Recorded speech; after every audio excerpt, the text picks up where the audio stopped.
Good morning. I was just trying to figure out why my clicker wasn't working. All right, so here we are.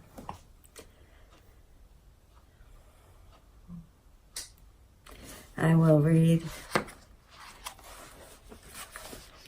a random section of A Course in Miracles text. I just opened the book to chapter 13, The Guiltless World, section 2, The Guiltless Son of God, and I will read paragraph 8.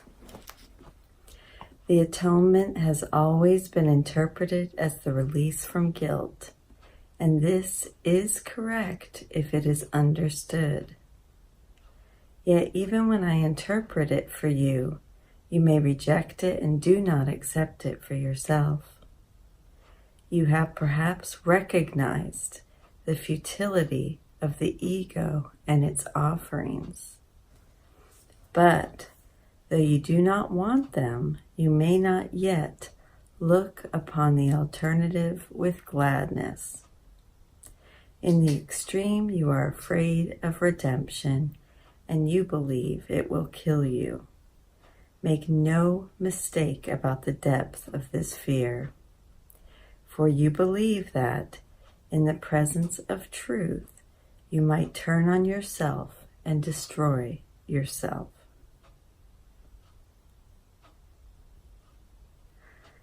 I do believe in the depth of that fear. And now I will read the prayer. Father, we are like you.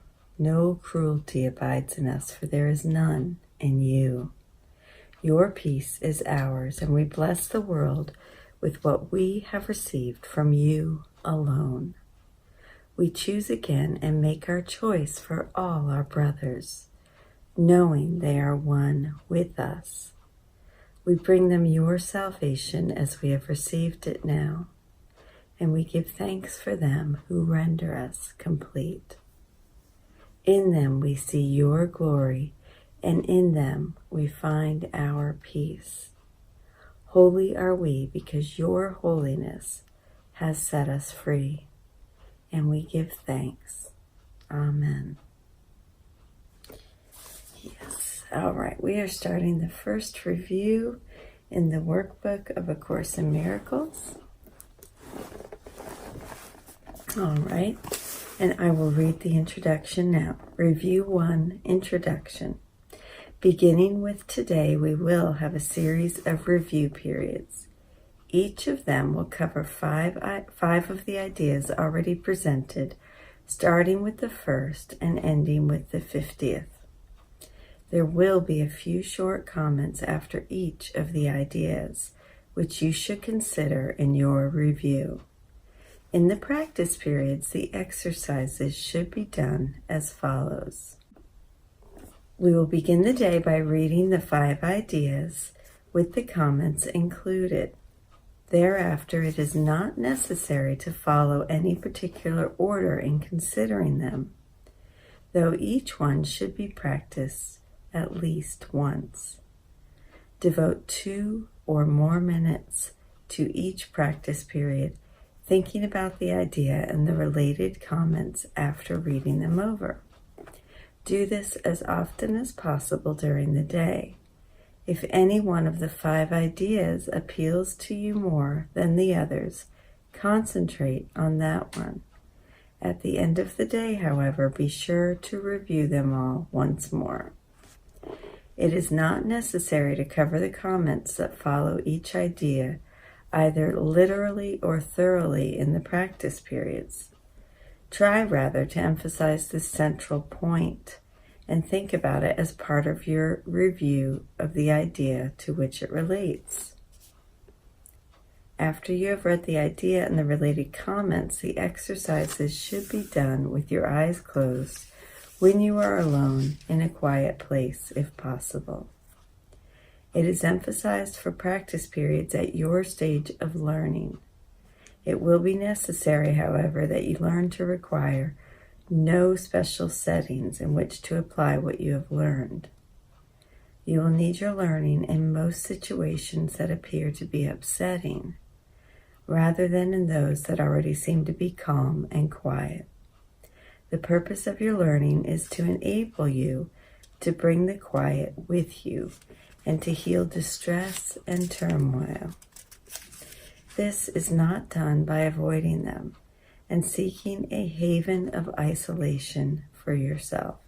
And I just want to add here that same with meditation. You can meditate anywhere. You will yet learn that peace is part of you and requires only that you be there to embrace any situation in which you are. And finally, you will learn that there is no limit to where you are, so that you find that peace is everywhere as you are. You will note that for review purposes, some of the ideas are not quite in their original form. Use them as they are given here. It is not necessary to return to the original statements, nor to apply the ideas as was suggested then. Okay?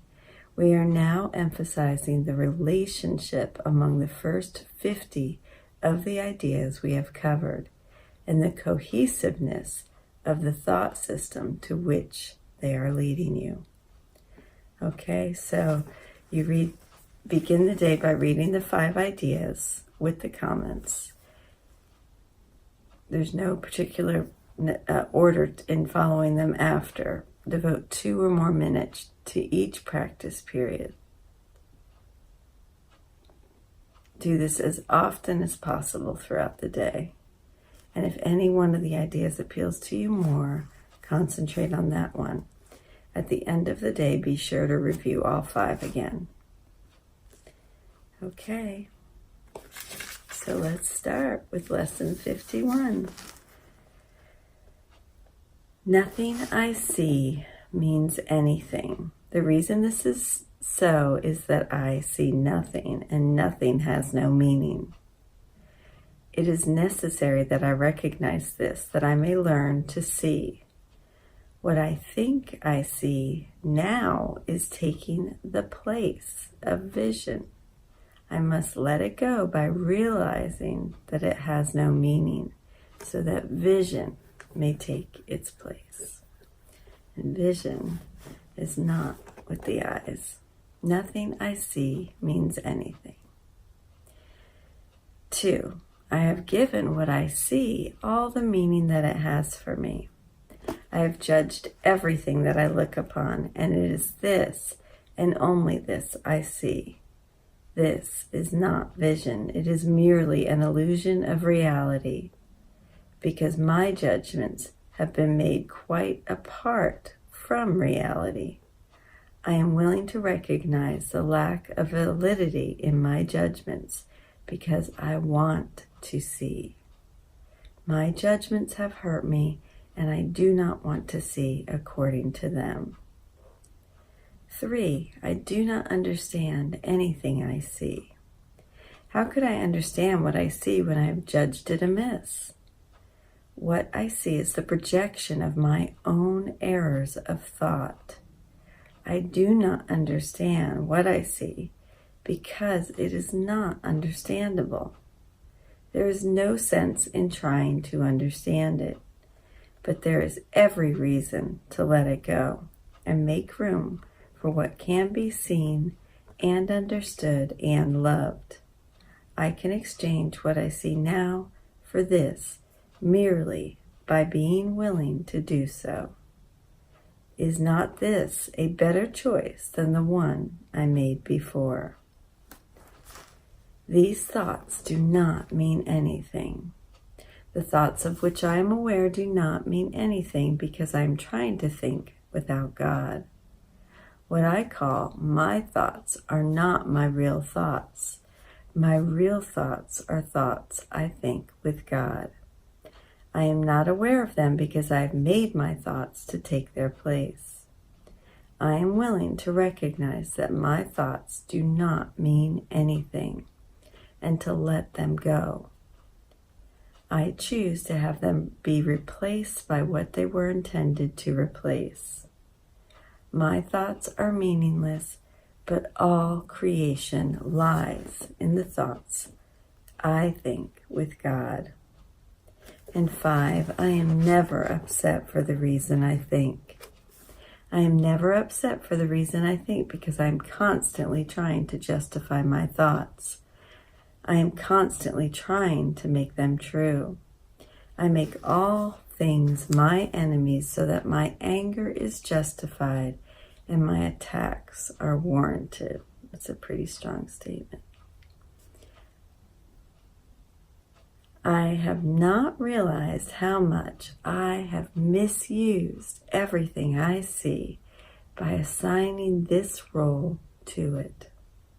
I have done this to defend a thought system that has hurt me and that I no longer want.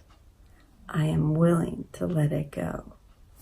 And to repeat the 5 ideas for today, nothing I see means anything.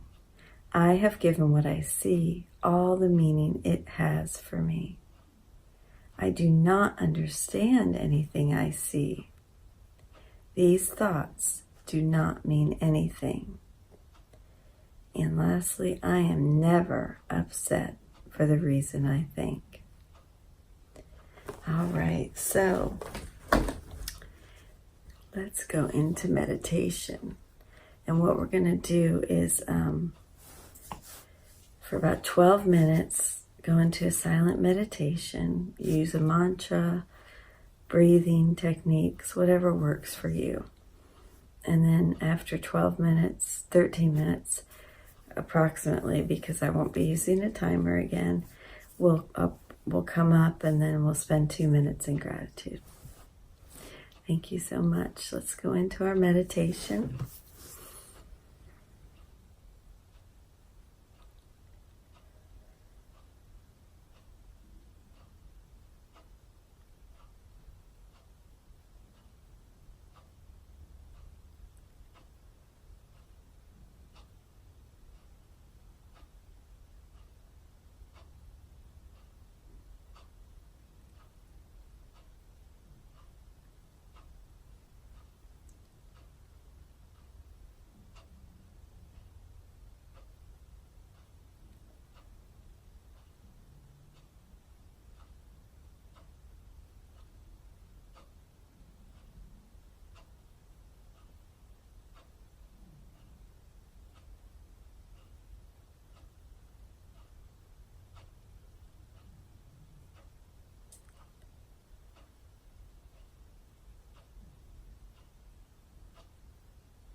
Okay.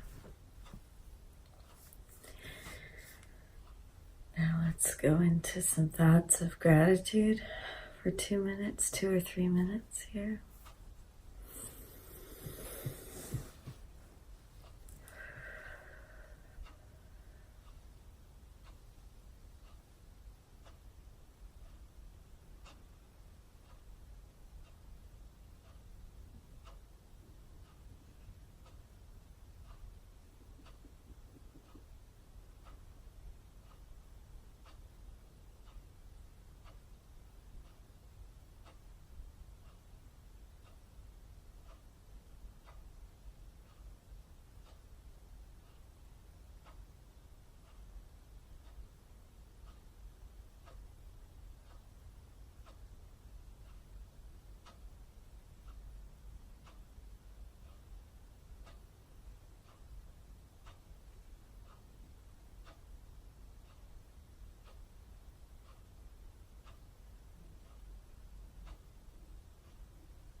Okay.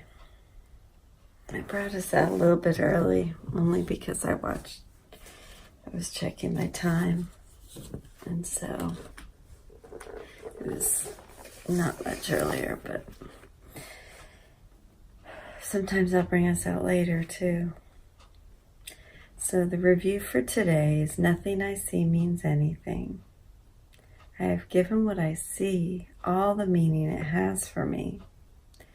I do not understand anything I see. These thoughts do not mean anything.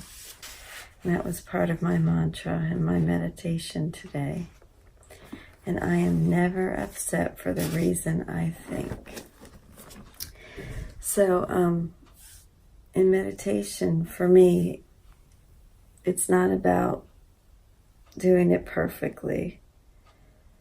It's about doing it. Not holding on to the thoughts that come into my head,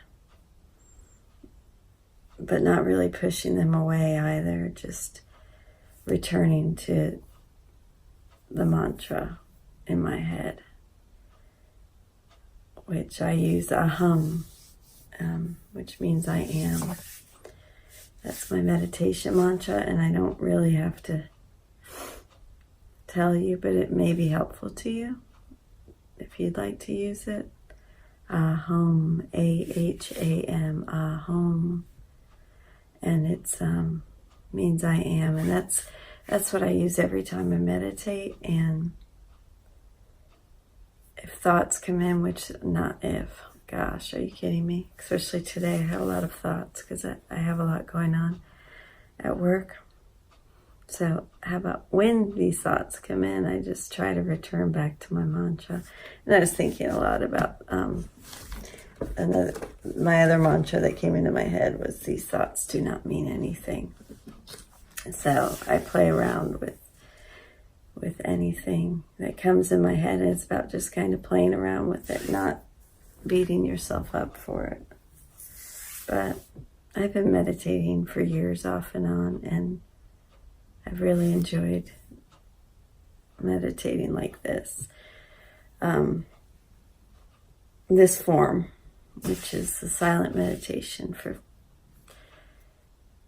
13 minutes, and then a gratitude for 2 minutes, and it's approximate.